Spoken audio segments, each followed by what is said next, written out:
கவலை கொள்ளாதே.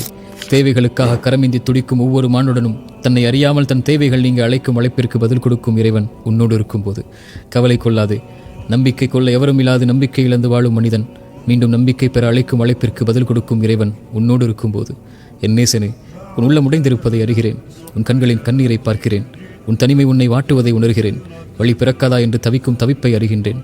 கவலை கொள்ளாதே, இறைவன் நம்மோடு இருக்கிறான். இது மந்திர சொல். தூதரின் தோழர் தூதரிடத்தில் கூறியதை இறைவன் நமக்கு சொல்கின்றான். கவலை கொள்ளாதீர், இறைவன் நம்மோடு இருக்கின்றான்.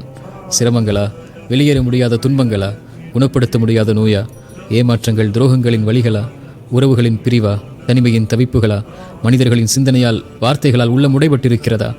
ஒரு முறை மீண்டும் இறந்த உள்ளத்தில் உயிர் பிறக்க உன் நெற்றியை அந்த இறைவனுக்கு முன்னால் பணிய வைத்து இந்த வார்த்தையை உங்கள் உயிருக்கு, உங்கள் உள்ளத்திற்கு கூறிப்பார். கவலை கொள்ளாதீர் என் உயிரே, உன்னை படைத்த இறைவன் உன்னோடு தான் இருக்கின்றான்.